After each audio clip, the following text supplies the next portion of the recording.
네, 스토리가 있는 뉴스, 스토리 뉴스 시작하겠습니다. 빅뉴스가 하나 있는데요. 위고비 같은 그 비만 치료제 있죠? 이 비만 치료제가 암의 전이를 막는 데에 아주 중요한 역할을 할 수도 있다라는 연구 결과가 나온 게 있습니다. 그 뭐 연구 결과가 나온 거기 때문에 뭐 임상시험 최종적으로 뭐 확정이 됐다거나 아니면 인정을 받았다거나 FDA로부터 뭐 그런 그 효과를 인정받았다거나 이런 발표는 아직은 아닙니다만은 이 그 원리를 얘기를 들어보면 이 연구 결과가 상당히 납득할 수 있는 그 설득력이 있는 그런 원리입니다. 그래서 여러분들이 꼭 좀 알아놓으셨으면 좋겠다라는 생각에 이 뉴스 이따 좀 영상 뒷부분에 꼭 전해드릴 테니까 끝까지 함께 해주시기 바라겠습니다. 자, 근데 이제 이런 생각할 수 있죠. 아니, 살 빼는 비만 치료제가 무슨 암 전이를 막아 살 빼는 약이 라는 생각할 수도 있는데 이게 그 원리를 설명을 들어보면 아, 그럴 수도 있겠다라는 생각 아주 설득력 있게 우리가 좀 알아들을 수가 있는 그런 논리가 있거든요. 그 설명을 좀 해드릴 테니까 그까지 함께 좀 해주시기 바라겠습니다. 자, 오늘은 진보 성향의 도시에 있는 그 공항, 국제공항 으로는 해외에 나갔다가 들어오는 걸 못할 수도 있다라는 그런 스토리를 좀 먼저 전해드리겠습니다. 에잉? 이것도 무슨 소리야? 이제 진보 성향이라고 뭐 우리들이 살고 있는 웬만한 대도시 다 포함되잖아요. 뭐 뉴욕, LA, 뭐 시애틀, 샌프란시스코 이제 다 그 진보 성향의 이제 대도시들인데 그 지역의 공항으로는 해외에 나갔다가 들어오는 게 안 될 수도 있다라는 건데요. 이게 이제 상당히 이제 민감한 부분이고 또 이민 관련 여러 가지와 이제 연관이 되어 있는 부분인데 트럼프 행정부가 이른바 피난처 도시로 지정된 그 대도시에 있는 국제공항에 대해서 세관 및 입국 심사 기능을 축소하거나 아예 없애버리겠다. 뭐 이걸 지금 검토하고 있습니다. 세관 직원들이 안 나와 있거나 또는 입국심사관이 안 나와서 그 입국심사 기능이 없다면 어떻게 되는 거예요? 그 공항을 통해서 입국을 할 수가 없잖아요. 그래서 한국 나갔다가 예를 들어 LA 공항에 입국심사대가 아예 없어졌다. 연방정부 입국심사 요원들을 보내지 않아서 그러면 한국 나갔다가 LA가 집이라서 LA 공항으로 들어와야 되는데 LA 공항으로 못 들어오는 거예요. 왜? 입국 심사를 못 받으니까 그런 일이 있을 수 있답니다. 그래서 지금 항공업계와 이 관광업계가 큰 반발을 하고 있는 그런 상황입니다. 국토안보부 장관이 최근에 항공업계와 그 관광업계 관계자들과 그 비공식 회의를 했었거든요. 며칠 전에 그 자리에서 한 얘기입니다. 국토안보부 장관이. 이게 이제 공식 회의를 통해서 했으면 뭐 기자들이 뭐 녹음한 거나 뭐 찍은 영상이나 뭐 이런 게 나왔을 텐데 공식은 아니고 비공식 회의였기 때문에 그 회의에 참석하고 있다가 나온 이 관광업계 그리고 항공업계 관계자들이 깜짝 놀라갖고 이제 밖에 나와서 이제 전달해준 그 내용을 좀 취합한 겁니다. 자, 이민 단속 그 정책에 협조를 하지 않는 소위 그 피난처 도시 공항들에 대해서 연방 세관 국경 보호국 인력을 축소하거나 또 국제선 입국 심사 같은 것을 하지 않는 제한할 수 있는 이런 방안의 그 취지를 우리는 생각하고 있다라고 국토안보부 장관이 회의 때 얘기한 겁니다. 그럼 어느 도시를 말하느냐? 뭐 앞서 말씀드렸습니다만은 뭐 LA, 뉴욕, 샌프란시스코, 시애틀, 덴버, 필라델피아 그런 그 대도시 공항, 지역의 공항들입니다. 요 공통점이 있습니다. 뭐냐? 다 진보 성향의 도시라는 것입니다. 대도시라 하더라도 뭐 텍사스나 이쪽의 보수 성향의 공항은 그렇게 인력 감축을 하지 않겠다. 글로 들어와라. 뭐 이런 거죠. 거기서 세게 입국 심사를 할 터이니 그런 겁니다. 자, 이들 지역은 연방 이민 단속 국가의 협조를 제한하는 이른바 피난처 도시 정책을 하고 있죠. 뭐 LA, 샌프란시스코, 뉴욕 이런 데는 연방 이민국 요원들이 막 잡으러 다니면 우리 지역은 피난처 도시이기 때문에 뭐 여기 들어가면 안 되고 저기 들어가면 안 되고 아이스 요원들 못 들어가게 하고 이제 그렇잖아요. 그런 도시들에 대해서 연방 정부가 이런 조치를 취할 수도 있다라는 것입니다. 자, 이런 도시들로는 이런 한국이나 뭐 이렇게 나갔다가 미국으로 다시 들어오는 입국하는 그런 사람들의 입국 심사 그 기능이 굉장히 축소되거나 없어질 수 있다는 것입니다. 예를 들어 뭐 기존에 100명 있던 인원을 한 20명으로 줄여버리면 입국 심사하는데 엄청나게 줄이 길 거 아니에요. 평소에 5분 10분이면 됐던 게 막 1시간씩 줄을 서야 되고 뭐 이런 혼란이 발생할 수도 있는 것이죠. 다시 말해서 이제 입국 심사 기능이 없거나 굉장히 어려운 그런 상황이 되면 그런 도시에 있는 공항으로 한국에 나갔다가 이제 미국 돌아올 때 입국이 어려워진다. 또는 불가능해진다라는 그 효과를 연방 정부가 지금 이제 노리고 있는 거죠. 국토안보부 장관은 앞서 지난 4월에도 이 팍스 뉴스와의 인터뷰에서 비슷한 얘기를 한 바 있습니다. 피난처 도시들이 국제공항을 운영하면서 연방 이민정책 집행에는 협조하지 않는다. 그렇다면 국제선 세관 업무를 계속 연방정부가 제공해야 하는지에 대한 퀘스천이 든다. 의구심이 든다. 이렇게 말했습니다. 그러니까 지난 4월부터 천천히 이제 조짐이 보였던 거죠. 이에 대해서 이제 항공업계 그리고 관광업계가 이제 깜짝 놀라고 있는 그런 지금 상황입니다. 미국의 그 주요 항공사들을 대표하는 협회가 있어요. 그 협회 Airlines for America라는 이제 협회가 있는데 이 협회는 즉각 성명을 내고 주요 공항에서 입국 심사 인력을 줄이는 그런 조치는 관광 산업에 치명적인 그리고 항공 업계에도 치명적인 영향을 미치고 또 승객들의 어떤 이동에도 심각한 혼란을 초래할 것이다라고 경고했습니다. 뭐 LA 공항으로 들어와서 완전히 입국하지 않고 LA 공항을 뭐 경유해서 가는 그런 경우에도 뭐 경유니까 뭐 입국 심사까지는 아니라 하더라도 불안한 거죠, 이제. 아, 내가 괜히 또 LA 경유했다가 뭐 잘못되는 거 아니야? 이제 불안감이 확산되면서 이제 사람들이 비행기를 안 타거나 왔다 갔다 안 하거나 여행이나 이런 걸 안 다니거나 뭐 이런 움츠려드는 치명적인 그런 상황이 발생하지 않을까를 이제 항공, 관광 업계들은 우려하는 것입니다. 그런데 이제 항공업계, 관광업계보다 더 우려하는 것은 사실은 이민사회죠. 이민사회는 정말 이제 우려할 만하죠. 그리고 사실은 멀쩡한 합법 이민자도 LA 공항에 그런 기능이 없다 그러면 어떻게 해요? 나는 미국 시민권자인데 LA 공항으로 못 들어오면 어떡하란 말이야? 뭐 이럴 수가 있죠. 이제 같은 트럼프 행정부 내에 있는 그런데 샤온 더피 교통부 장관의 말은 그런데 좀 결이 달라요. 아무래도 이 교통부 장관은 교통 문제에 대해서 총괄하고 책임지는 사람이니까 조금 생각이 다른 것 같습니다. 샤온 더피 교통부 장관은 공개석상에서 이 정책과 관련해서 나는 개인적으로 반대한다라는 입장을 밝히기는 했습니다. 그래서 같은 트럼프 행정부 내에서도 조금 이제 의견 차이는 있는 모양이다라는 것 정도는 우리가 알 수 있고요. 여하튼 논란은 있지만 이 같은 정책은 그 전담부서의 장관 이런 이민 정책 이런 건 다 국토안보부가 총괄하잖아요. 연방 이민국도 국토안보부 산하에 있는 거니까 그 전담 부처의 최종 결정권자 물론 이제 최종 결정권자는 요즘은 다 트럼프 대통령이 다 합니다만 여하튼 전담부서의 최고 수장인 국토안보부 장관이 이런 말을 직접 밝혔다라는 점에서 시행 가능성이 상당히 좀 구체화되는 것이 아니냐라는 그런 이제 우려 섞인 분석이 나오고 있는 것도 사실입니다. 때문에 이 정책이 본격적으로 시행될 경우에 해당 지역에 거주하는 수많은 주민들이 해외에 나갔다가 들어올 때 자기 지역으로 들어오지 못하고 먼 곳에 떨어져 있는 보수 성향 도시의 공항으로 뭐 들어와야 하는 그런 대혼란이 발생할 수 있다라는 점에서 지금 뭐 큰 우려가 제기되고 있습니다. 예를 들어서 뭐 저 같은 경우에 한국 나갔다 들어온다 그러면 LA에 그 기능이 없어? 그럼 LA 공항으로 못 들어오잖아요. 그러면 뭐 어디로 가야 되나요? 뭐 샌프란시스코 가도 마찬가지, 뭐 시애틀 가도 마찬가지. 그럼 어떻게 뭐 오레곤 쪽으로 가야 되나요? 그나마 아니면 뭐 네바다, 라스베가스를 내려갖고 4시간 운전하고 와야 되나요? 이건 굉장히 혼란스러운 상황이 발생할 수 있다라는 그런 우려가 지금 나오고 있는 것입니다. 뭐 아직 본격적인 시행 날짜가 언제부터다라고 이제 공고되지는 않았습니다. 하지만 이 발표가 곧 나올 수도 있습니다. 왜? 국토안보부 장관이 항공업계 관계자, 관광업계 관계자 사람들 불러다가 놓고 회의할 때 이 말을 해버렸으니까. 네, 그래서 이 공식적인 발표가 언제 나올까 이게 굉장히 이제 주목되는 상황인데 발표가 나오면 여러분들에게 곧바로 전해드리겠습니다.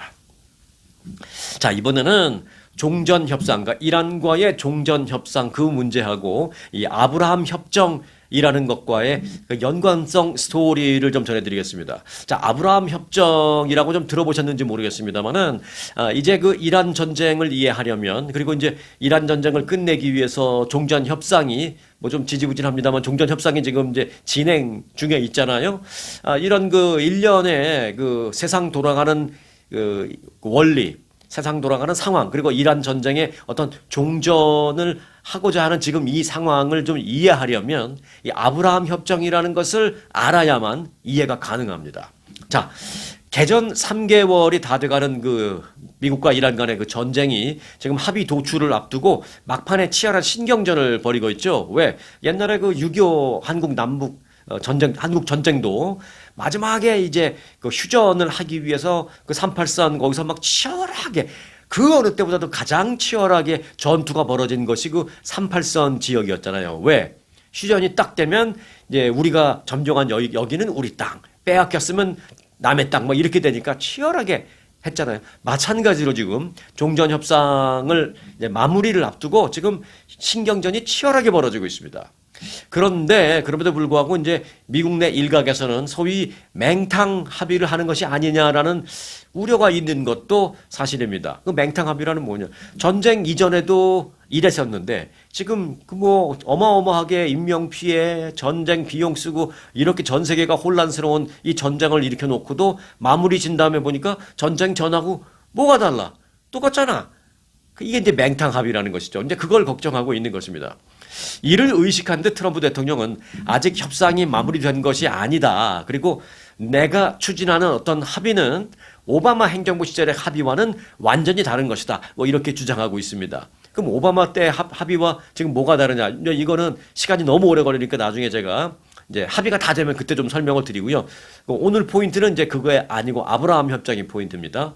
그런데 트럼프 대통령이 이처럼 이 강조를 막 하고 있는 그런 것, 이전에 오바마 합의와는 달라! 뭐 이렇게 강조하고 있는 것은 공화당 내부에서도 이 맹탕 합의가 될 것을 우려하는 목소리가 지금 서서히 나오고 있기 때문에 트럼프 대통령이 굉장히 불편한 거죠. 야, 지금 이대로 별거 없이 이렇게 합의가 돼버리면 정말 맹탕 합의라는 얘기가 나오겠는데 뭐 내가 오바마 때와는 완전히 달라. 나는 오바마 그 바보 같은 대통령이 나라를 이 모양으로 만들었어라고 매일 얘기했는데 해놓고 보니까 뭐 별 차이가 없네 소리가 나오면 얼마나 자존심 상하겠어요. 그래서 뭐라도 좀 다른 걸 만들기 위해서 지금 애를 쓰고 있는 그런 과정인데 그때 지금 등장하는 눈길을 끄는 대목이 하나 있습니다. 그게 바로 아브라함 협정이라는 것입니다.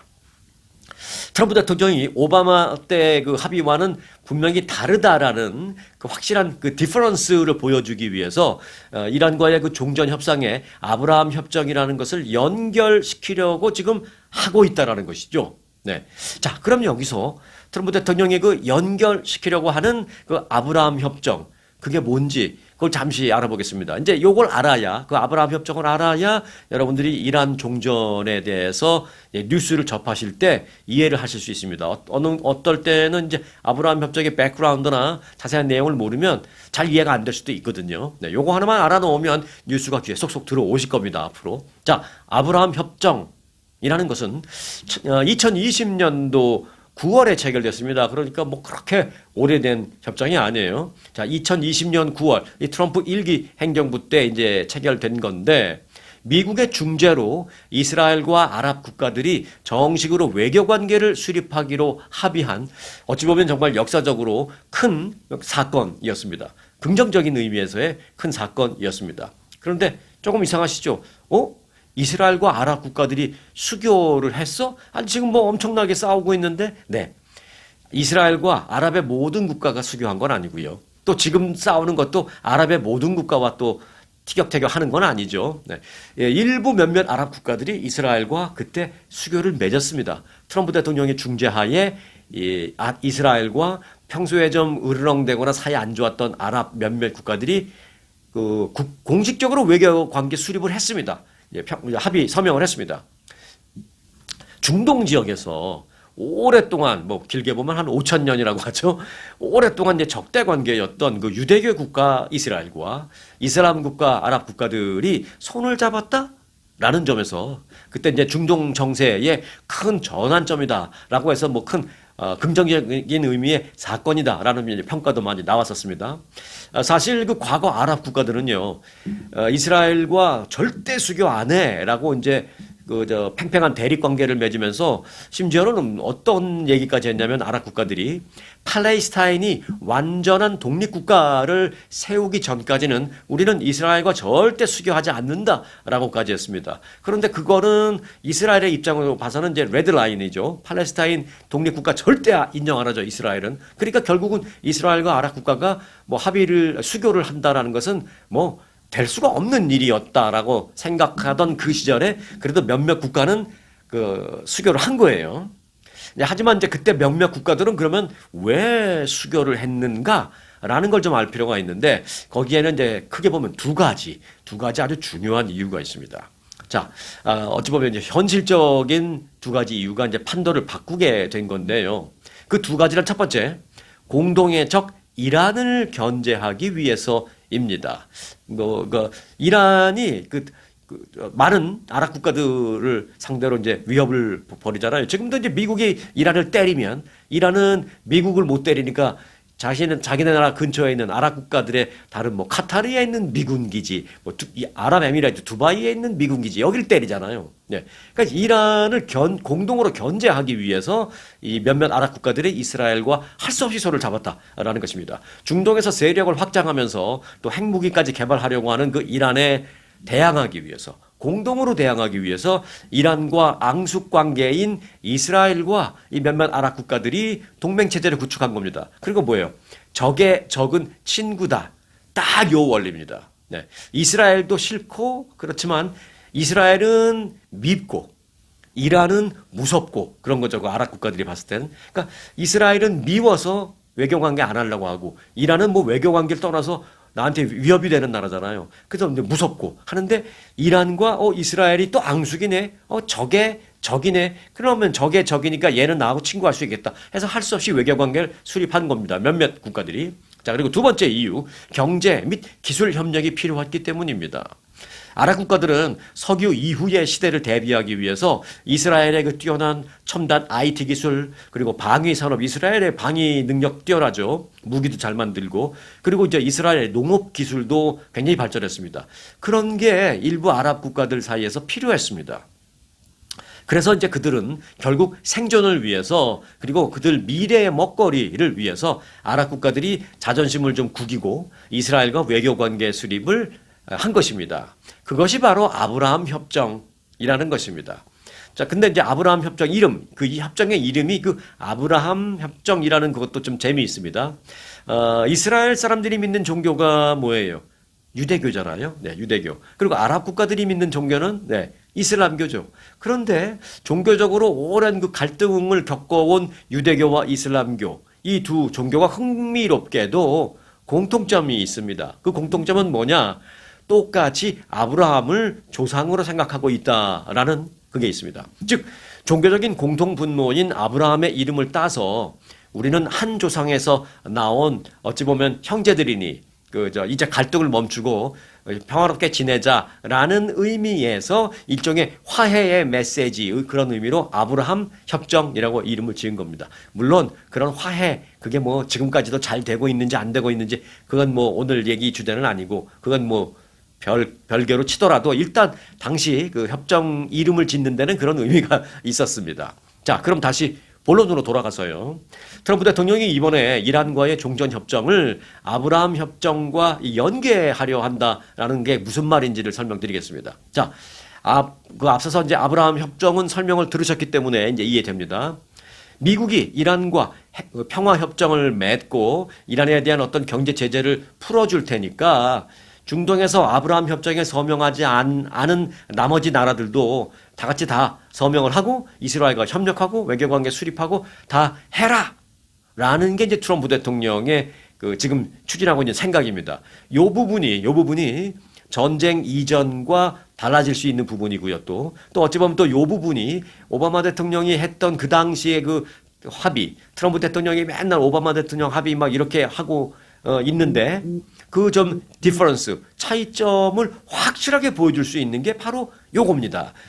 이란 종전을 함과 동시에 아브라함 협정에 사인하지 않은 이 아랍 국가들도 다 아브라함 협정에 사인했어. 그래서 중동 지역의 궁극적인 평화를 내가 만들어냈어를 지금 하고 싶어 하는 겁니다. 트럼프 대통령이. 중동에서 아직 아브라함 협정에 서명하지 않은 나라들은 사실상 좀 가장 중요한 나라들이 아직 서명하지 않았습니다. 뭐 사우디아라비아, 카타르, 뭐 다 잘 사는 나라죠. 뭐 카타르는 뭐 큰 나라는 아닙니다만은 그렇게 뭐 파키스탄, 터키 등등등이 있습니다. 다 좀 돈 좀 조금 있고 여유 있고 좀 큰 나라들은 아직 서명하지 않았습니다. 자, 그러니까 한마디로 말해서 미국이 이란과 화해할 테니 너희들 모두도 이스라엘과 손잡고 아브라함 협정에 모두 가입해라. 이것은 필수 조건이다. 즉 맨데토리다. 라는 메시지를 지금 트럼프 대통령이 아랍 지역에, 중동 지역에 계속 보내고 있는 것입니다.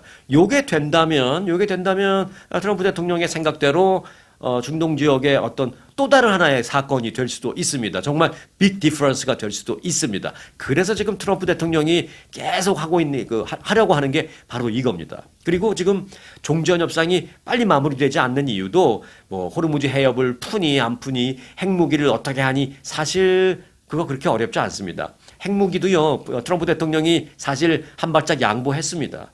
60% 농축한 우라늄을 미국으로 갖고 와! 우리 미국이 갖다 깨 부시든지 그냥 우리가 갖고 보관하든지 할 테니까 우리한테 갖고 와! 라는 게 원래 트럼프 대통령의 주장이었는데, 그저께 트럼프 대통령이 여기서 한 발 물러났어요. 타코.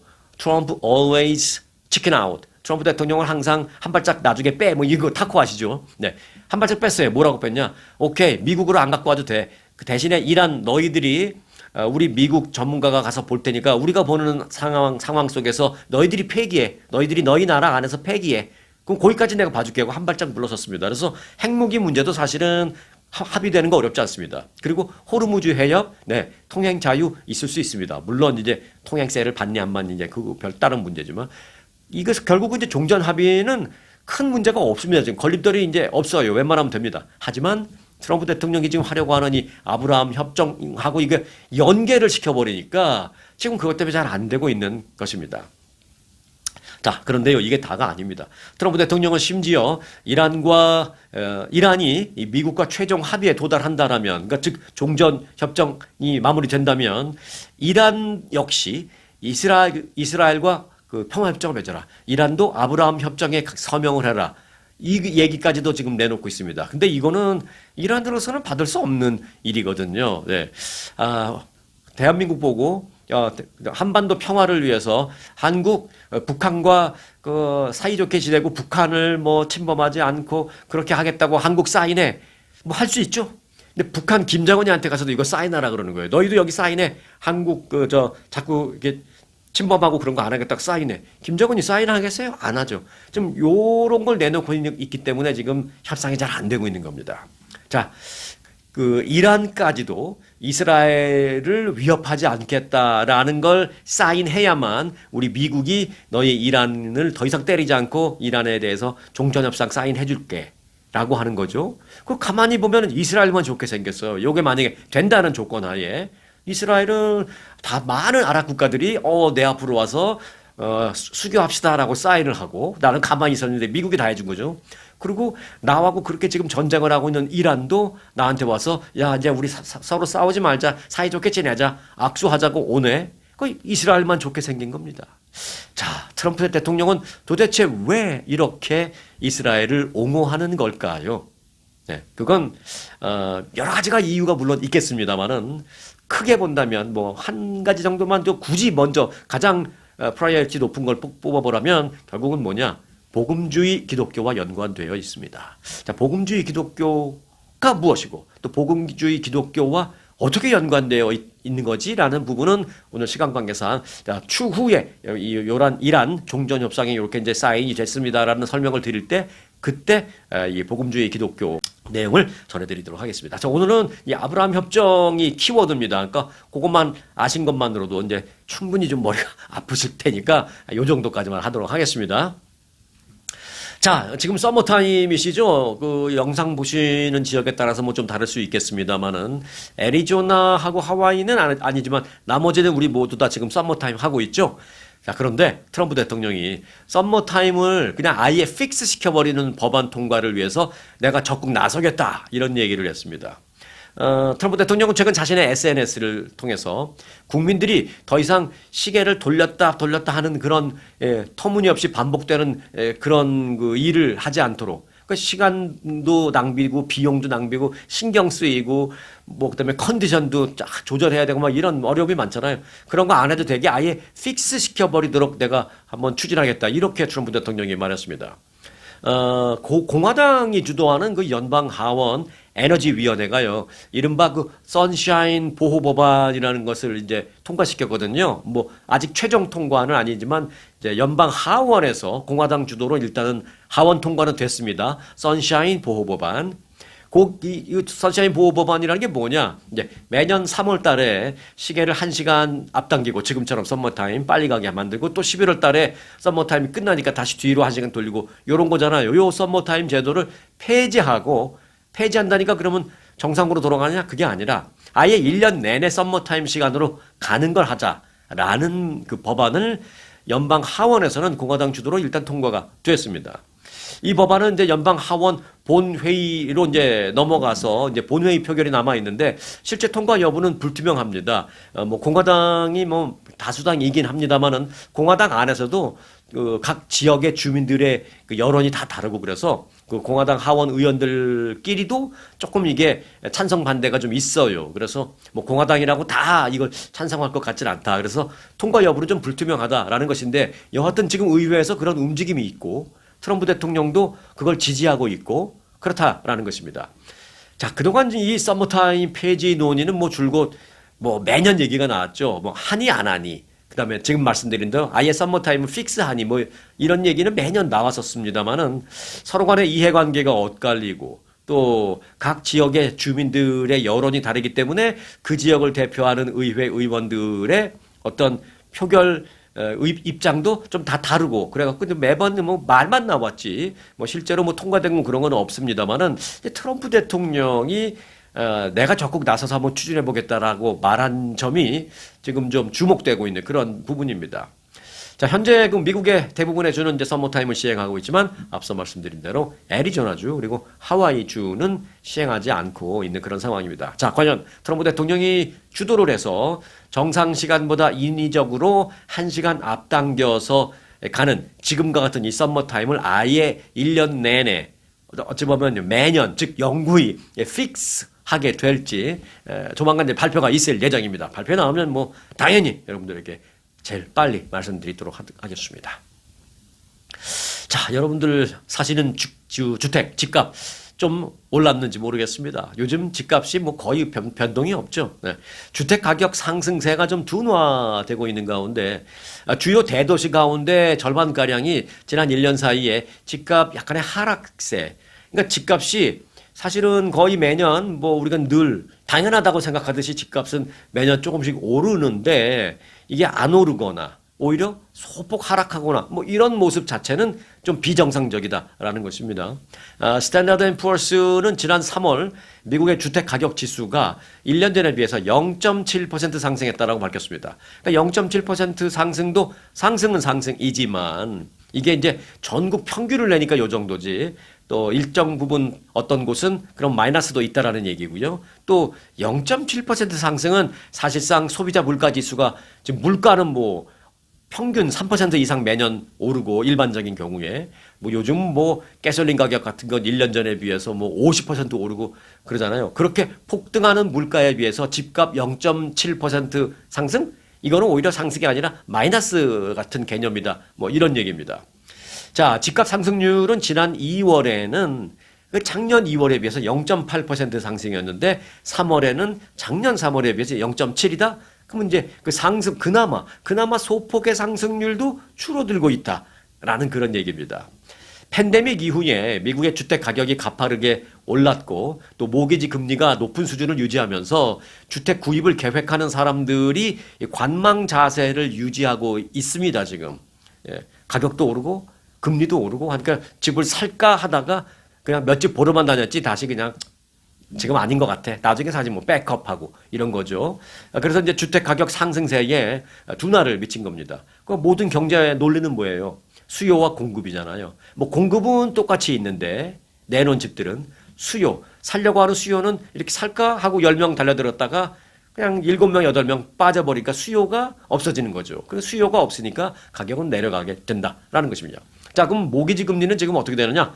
30년 고정 모기지 금리가 지난 2월 말 3월 초 그때를 기준으로 본다면 지난 전쟁이 있기 전에 그러니까 2월 28일이 전쟁이 있었죠. 그 전까지만 해도 모기지 금리가 6% 아래로 내려갔어요. 5.85 뭐 이렇게 내려갔거든요. 그래서 그때부터 본격적으로 금리가 내려갈 것이라고 생각이 됐었습니다만은 이 전쟁이 탁 터지는 바람에 에너지 가격이 올라가고 하면서 이제 모든 물가가 올라가면서 금리까지 올라가게 된 겁니다. 그래서 3월 달 들어서 전쟁 이후에 모기지 금리 역시 같이 올라서 지금 6% 위로 다시 올라갔고요.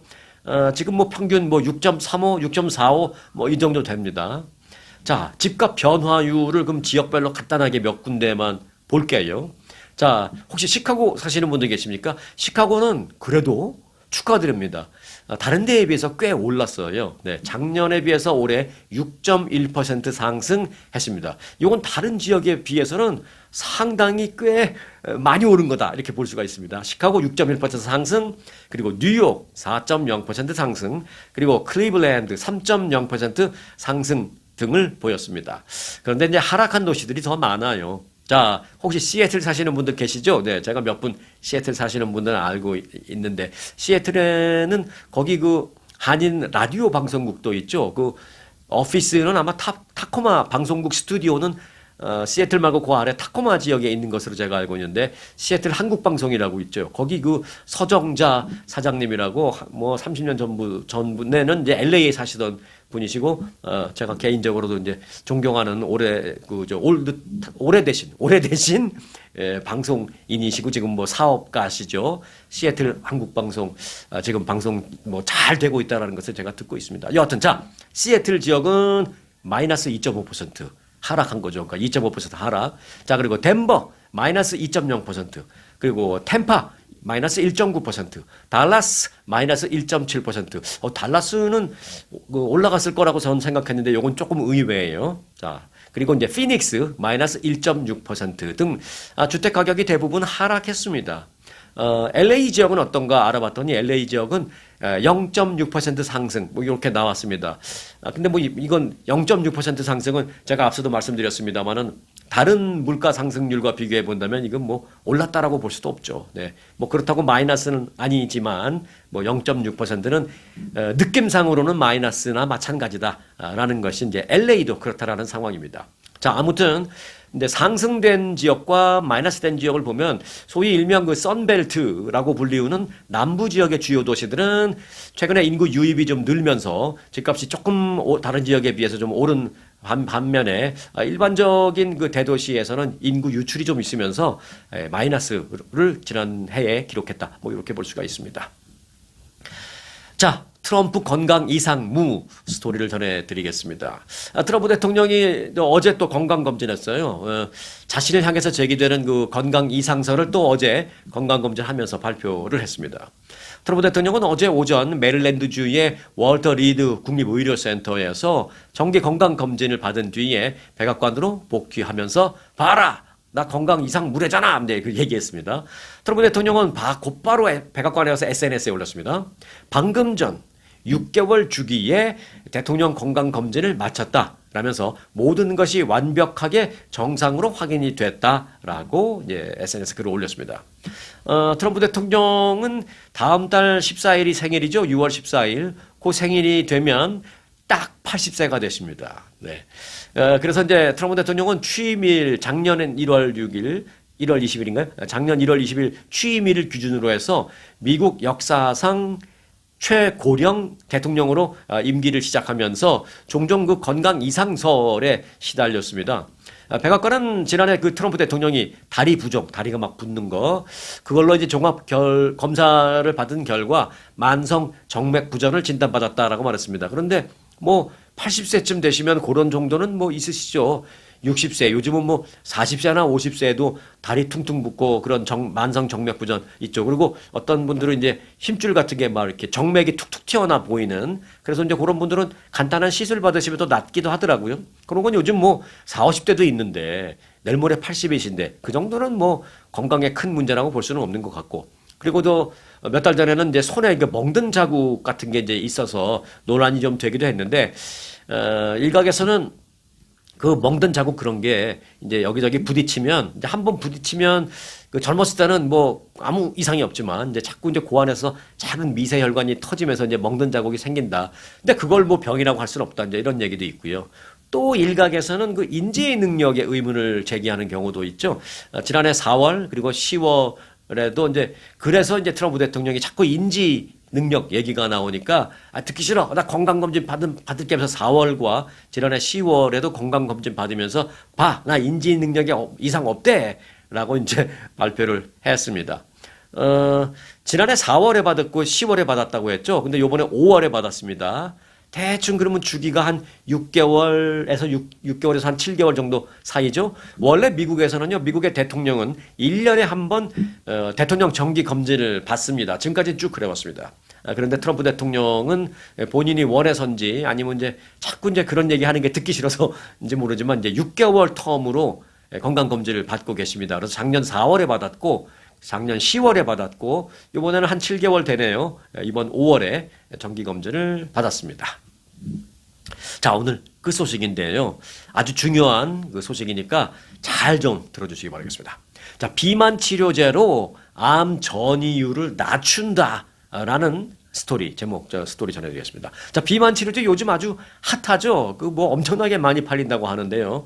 아니, 뭐 비만 치료제를 그렇게 많이 먹어? 살 운동으로 빼지 왜 약 먹고 빼면 안 좋은데? 뭐 먹는 사람이 많은가 봐 하는데 이게 사실 비만 치료제로 나왔지만 반드시 비만 치료 용도 그 목적 외에 뭐 당연히 뭐 살 빼는 것도 예, 목적이 있지만 당을 조절하고 당을 잡아주는 목적으로도 이걸 처방하는 경우도 많이 있고요. 최근에는 이제 암 전이를 막기 위한 그 연구 결과가 나왔다는 것입니다. 자, 가장 대표적인 비만 치료제가 위고비, 뭐 마운자로 그런 약이잖아요. 그런 걸 이제 GLP-1 계열의 약품 원료라고 합니다. 그런 당뇨와 비만 치료제로 개발된 GLP-1 계열의 그 약물이 암 전이를 억제하고 생존율을 개선할 수 있다는 연구 결과가 나왔습니다. 지금부터는 이제 말이 복잡하니까 GLP 계열의 약물, GLP라고 제가 하겠습니다. 자, 클리블랜드 대학 연구팀은 각종 암 1기에서부터 3기까지의 암 진단을 받은 후에 이 GLP 계열 치료제 복용을 시작한 환자 1,225명을 선발해서 이제 추적 관찰을 했습니다. 그리고 복용을 시켰습니다. 이 GLP 계열 약물 복용한 그룹, 복용하지 않은 그룹. 그 결과 GLP 계열 약물, 즉 우리가 흔히 말하는 이제 비만 치료제, 그 약을 복용한 그룹은 폐암, 유방암, 뭐 대장암, 간암 등 이 4가지 종류의 암에서 4기로의 전이 진행률이 크게 낮았다는 것입니다. 그것도 이제 유의미하게, 이건 정말 의미 있는 수치 변화다라고 말씀드릴 수 있죠. 이 약물을 복용한 그룹의 폐암 전이 진행률은 10%로 나왔습니다. 10%. 그런데 이 약물을 복용하지 않은 그룹의 폐암 전이 진행률은 22.3%였습니다. 그러니까 그 절반도 안 되는 수치로 전이율이 낮은 거죠, 이게. 비만 치료제를 복용한 그룹과 그렇지 않은 그룹의 전이율을 보면 방금 전에 이제 폐암 얘기했잖아요. 폐암 전이율이 10%대 복용하지 않은 사람은 22.3%. 다른 암도 좀 볼게요. 다른 암. 자, 유방암 경우에는 자, 복용한 그룹 10.2%, 아닌 그룹 20.1%. 또 대장암의 경우 복용한 그룹 13.4%, 아닌 그룹 22.2%로 나타났습니다. 7개 암 모두에서 생존율 개선 효과도 뚜렷하게 나타났다라고 클리블랜드 대학 연구팀이 발표를 했습니다. 자, 연구를 이끈 마크 올랜드 박사는 암 억제 효과가 면역체계 조절 때문인지 아니면 약물이 암세포에 직접적으로 어떤 작용을 하기 때문인지 그도 아니면 몸 전체의 염증을 줄인 영향인지는 좀 더 우리가 연구를 할 예정이지만 결과론적으로는 그런 획기적인 결과가 나왔다. 이렇게 얘기했습니다. 근데 그렇게 나온 그 이유를 지금부터 밝히겠다라는 것이죠. 자, 그러면 비만 치료제가 암이 전이되는 것을 늦추어주는 효과가 입증됐다는데 비만 치료제가 이런 효과를 낼 수 있는 원리, 그 원리는 도대체 뭐지? 라는 생각이 이제 궁금하시죠? 네, 그걸 좀 알 필요가 있습니다. 자, 비만 치료제가 단순히 살을 빼는 것을 넘어서 암세포의 전이를 늦추거나 억제할 수 있는 핵심 원리는 크게 한 세 가지로 요약할 수 있습니다. 그 세 가지 전문가들이 발표했지만 제가 그거를 아주 쉽게 여러분들이 말씀드릴 테니까 다 이해하실 수 있습니다. 자, 첫 번째로는 비만 치료제가 만성 염증 신호의 차단 효과를 줄 수 있다는 것입니다. 암세포가 원래 있던 조직을 뚫고 나와서 다른 장기로 전이 되려면 그 암세포 주변에 이 만성적인 염증 환경이 조성돼야 한다라는 것입니다. 하지만 이 비만 치료제의 주 원료인 말씀드렸던 그 GLP 계열 그 약물, 그 성분은 체내 염증을 유발하는 그 면역 세포의 활성화를 억제하고 또 염증 세포가 서로 신호를 전달하면서 확산되는데 그 신호 전달 물질의 분비를 줄여주는, 다시 말해 신호를 좀 차단해주는, 억제해주는 그런 역할을 GLP 계열 약물이 한다라는 것, 요거는 이제 밝혀진 겁니다. 그래서 효과가 있을 수 있다는 것이죠. 이처럼 그 암세포 종양 주변의 그 염증 환경이 억제되면서 암세포가 주변 조직으로 뻗어나가거나 혈관을 타고 이동하기가 어려워진다라는 것입니다. 그래서 암세포의 전이를 막아줄 수 있다는 것입니다. 자, 비만 치료제의 효과 두 번째는요. 암세포의 에너지원의 차단입니다. 암세포는 성장과 전이를 위해서 일반 세포보다 더 엄청난 양의 에너지, 여기서 말하는 에너지는 이제 체내에 이제 포도당 뭐 이런 거가 이제 암세포가 에너지원으로 쓰는 거죠. 그렇게 이제 암세포는 그런 에너지원으로 많은 포도당 같은 걸 소모합니다. 막 전이하고 그러기 위해서는. 그런데 비만이나 당뇨 환자의 경우에 체내 인슐린 수치가 지속적으로 높고 또 그 높은 고인슐린 혈증 상태인 경우가 많이 있습니다. 비만이나 당뇨가 있으신 분들은. 그래서 이제 비만이나 당이 있는 사람들이 암이 걸리면 전이 나는 속도도 더 빠릅니다. 그런데 이 위고비 같은 비만 치료제는 혈중 인슐린과 포도당의 수치를 정상화시켜주는 역할을 하는 거잖아요. 네. 그렇기 때문에 필요 이상으로 포도당, 필요 이상으로 당 성분이 높아지지 않게 잡아주니까 암세포가 에너지원으로 쓸 수 있는 그 당을 충분하게 공급받지 못하죠. 암세포 입장에서 봤을 때는. 그래서 이제 억제시키는 능력이 있다는 것입니다. 자, 세 번째는요. 암세포 내부의 성장 신호 억제입니다. 이것도 이제 굉장히 중요한 건데요. 암세포 내부에는 스스로 증식하고 세포를 이동시키는 그런 신호 전달 경로가 있습니다. 그런데 이 비만 치료제인 GLP 성분은 그 암세포 내에 이런 신호 전달 체계에 직접 관여해서 그 전이를 촉진시키는 신호를 억제하는 그런 기능이 있다라는 것입니다. 즉 암세포가 이동 능력을 갖추지 못하도록 만드는 것입니다. 이동하기 위해서는 서로 신호를 보내면서 이동을 해야 되는 게 그게 이제 세포인데 신호가 차단되니까 이동 능력이 차단되는 거예요. 그래서 어찌 보면 이제 세포 내부의 스위치가 꺼지는 거죠. 그래서 이동 능력이 차단되면서 전이가 억제된다라는 것입니다. 자, 요약하자면 위고비 같은 이 비만 치료제가 단순히 살만 빼주는 그런 것이 아니라 첫 번째 염증을 줄여주고 두 번째 암세포의 영양분인 인슐린과 당을 차단해주고 세 번째 암세포의 이동 신호를 차단 또는 교란시켜줌으로 인해서 암이 다른 장기로 퍼지는 소위 전이 과정을 방해하는 역할을 한다라는 게 지금 연구 결과에 나온 그런 상황입니다. 그렇다고 이제 조심하실 점은요. 우리가 이제 그렇다고 간과해서는 안 되는 게 다만 지금 말씀드린 이 내용 그렇다고 해서 비만 치료제를 무슨 만병통치약으로 생각하기에는 아직 부족한 점도 많습니다. 그리고 비만 치료제가 그러면 암 치료도 할 수 있겠네라고 섣불리 생각하기에는 우리가 뭐 생각하는 건 자유지만 그렇게 하기에는 오피셜리 발표 난 건 아닙니다. FDA 발표가 난 건 아니고 이 클리블랜드 연구팀의 발표 자료를 제가 해석해서 여러분들에게 말씀드린 겁니다. 근데 그 발표 자료 자체는 팩트고요. 자, 현재까지의 데이터는 환자들의 의료 기록을 추적한 관찰 연구와 또 동물 실험을 한 결과 등등이었습니다. 하지만 이제 실제 암 환자들이 전이를 억제하는지 그 암 세포를 상대로 이건 이걸 한번 그 실험을 한 건 아니거든요. 암 세포를 상대로 이걸 주입하거나 뭐 그런 실험은 아직 아니기 때문에 공식적으로 암 치료다라고 말할 수는 없습니다. 그렇지만 이런 간접적인 효과가 있다라는 정도는 이제 우리가 알 수 있는 그 논리죠.